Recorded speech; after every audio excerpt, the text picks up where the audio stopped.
At siguro pag dumami ang mga katulad ninyo, ang hanay ninyo, mahihiya yung mga ibang tao sa gobyerno kung magnakaw. Sa unang anibersaryo ng Fraternal Order of Eagles Mutya ng Pasig Region noong linggo, isang selebrasyon ang isinagawa. Dinaluhan ito ng mga opisyal at miyembro o kuya at ate ng grupo. Dumating din ang ilang panauhing pangdangal gaya ni Congressman Roman Romulo at Vice Mayor Dodo Jaworski. Pinuri ng mga local officials ang Eagles dahil sa kanilang magagandang nasimulan sa pagpapaabot ng tulong sa iba't ibang nangangailangan. Ang tao ang nagdidikta kung anong klaseng leader ang meron siya. Kung pipili tayo naman mga leader na sabihin natin mahilig magbigay ng shortcut sa pamumuno, puro shortcut din po maaabot natin pag sila yung po. Kaya it's very easy for us na dapat, may democracy tayo, tama. Pumili tayo ng mga tamang leader, tama. Pero yung ginagawa ninyo by stepping up, kayo mismo, wala kayo sa pwesto, pero kayo gumagawa, kumikilos on your own, nagbo-volunteer kayo, ginagawa nyo yung trabaho na dapat gawain ng ating pamahalaan. Pero nakikishare kayo. Bakit? Kasi mahal nyo yung bayan nyo. Mahal nyo yung kapwa nyo Pilipino. At siguro pag dumami ang mga katulad ninyo, ang hanay ninyo, mahihiya yung mga ibang tao sa gobyerno kung magnakaw. Mahihiya sila na hindi kaya sagutin ng ating pamahalaan, pangangailangan ng tao dahil mayroong ibang tumutulong sa pribado katulad po ninyo. So ang prayer ko po sa inyo at ang aking pagbati habang inyong sineselebrate ang una nyong anniversary, sana dumami pa ang hanay ninyo.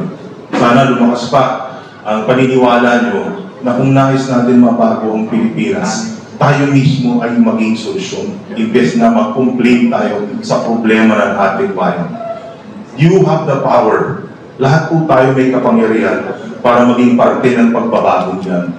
Hindi tama na iasa natin sa ibang tao ang pagbabago. Tayo mismo ang maging agents of change. And with yung pangarap natin na mabagong kumbayan natin, ang pinakamaganda sa ginagawa ninyo ay yung action, yung tulong na ginagawa nyo sa kapwa. Kayo po, kung saan nyo po ginagawa ito Sa free time po ninyo, baka marami po sa inyo, ang trabaho po ninyo, sa Monday hanggang Sunday pa siguro iba sa inyo. Kahit Monday to Friday ang trabaho, marami sa inyo siguro pagod na rin. Pero binibigay po ninyo yung panahon ninyo, yung time, effort po ninyo, para makatulong sa kapwa Eagle, at syempre po sa mga nasasakupan pong community kung nasa ng Fraternal Order of the Eagles. Kaya sa totoo po, nakakabilib po yung ginagawa po ninyo. At totoo po yun, kailangan po namin talaga ng tulong ninyo. Sa loob ng isang taon ay madami na ang naisagawang proyekto para sa komunidad, ang Mutya ng Pasig Region na may tinatayang 150 miyembro. Aktibo ang samahan sa paglulungsad ng mga programa na kapaki-pakinabang sa mamamayan. Kabilang sa kanilang mga naisagawa, ang Medical Mission, Bloodletting Project, Feeding Program at iba pa. Tinitiyak ng Eagles ang pagkakaisa ng samahan para sa tagumpay ng kanilang pagsusulong ng mga programa at mas malawakang pang pakikipagtulungan sa pamahalaan at maging sa ibang non-government organizations. Ang nagaganap po na ngayon ay ang anniversary po ng Mutya Region. Ito po ay ang Eagles Club po ng Pasig. Ang layunin po natin sa Eagles is service through strong brotherhood. Ang ibig pong sabihin nito, kami po ay tumutulong through sa organisasyon namin. At dahil dito, mas marami kami natutulungan kaysa po individual lang. At ito po ay non-political po and wala po kaming ine-expect na kapalit. Ito po ay pagtulong lamang. Ang mga naging proyekto po natin, nag-umpisa po tayo nagpa-feeding po tayo sa palengke ng Pasig. Community service din po tayo, naglinis tayo ng mga drainage, katulong po ang ating kapitan ng pinagbuhatan, si Kuya Robin sa Landanan. At nagkaroon din po tayo ng mga feeding program sa Nagpayong. At meron din po tayong, I believe, na medical mission po dito po sa may Manggahan. Katulong po yung mga asosasyon ng mga doktor.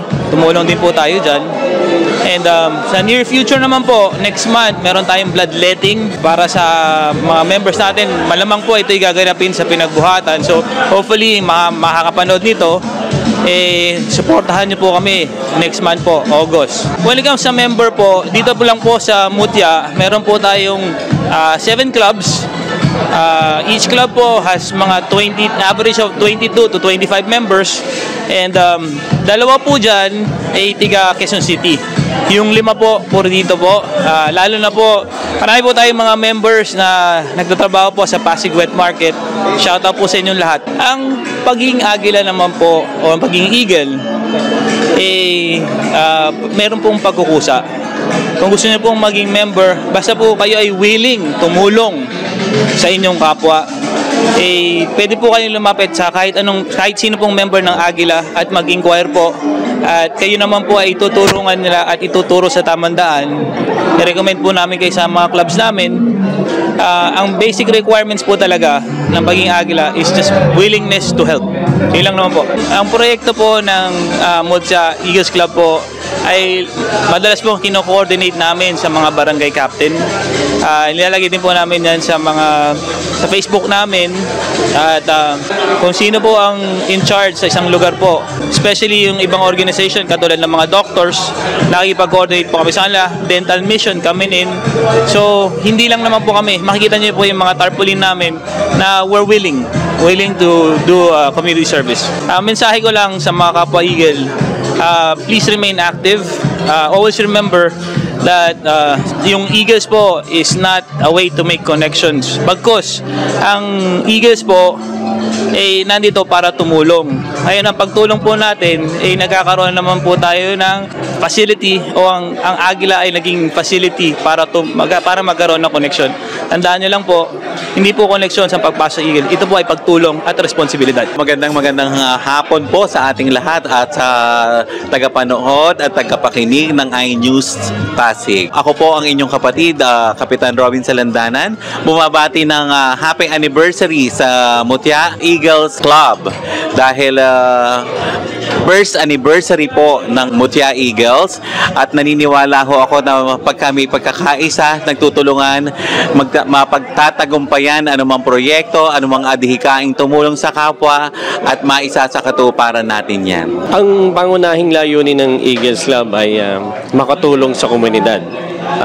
Sa kabila ng kapatiran ng ating mga kasama sa Eagles, nagkakaisa po tayo sa layunin na mas mapaibayo pa, mapalawak ang mga ginagawa, lalong-lalo na yung mga community service na kasama lagi sa gawain ng Eagles Club. Ang Eagles Region po ay nagsagawa na ng mga community service katulad po ng medical mission, dental mission at meron din po tayong naging serbisyo na legal.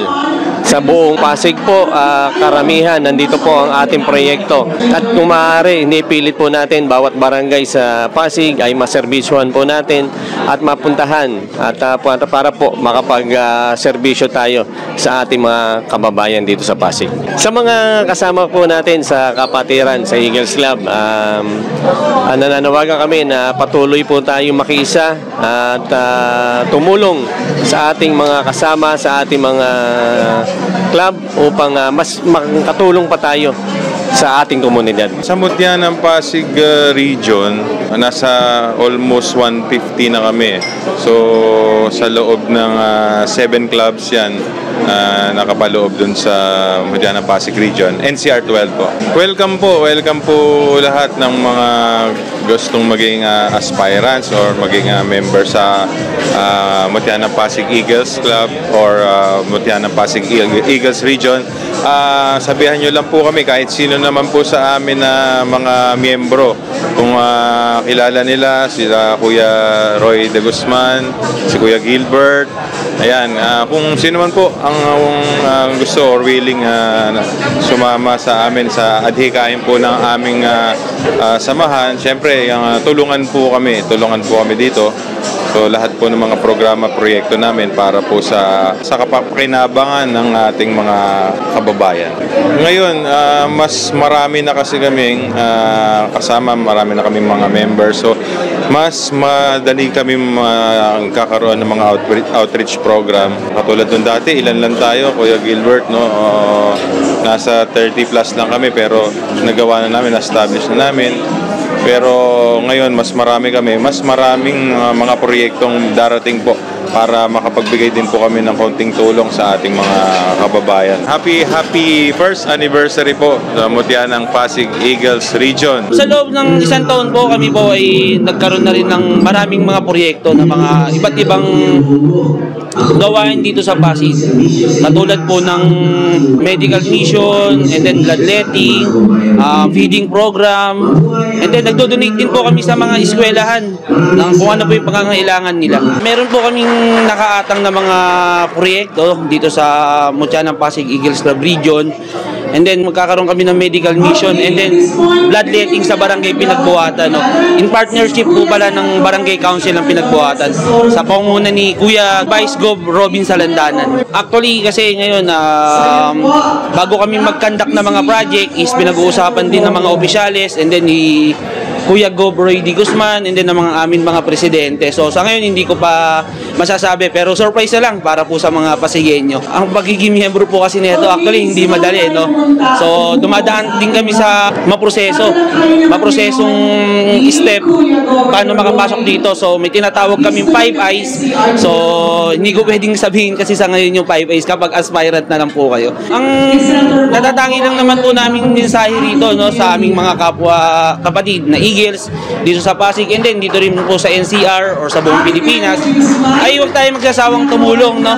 Huwag tayong magsasawang magbigay sa ating mga kababayan dahil ayun din po sinumpaan natin bago tayo sumali rito. And then kahit busy po talaga tayo, talagang naisisingit natin na makatulong sa community. Ako si Luan Peñano para sa latest ng iNews Pasig.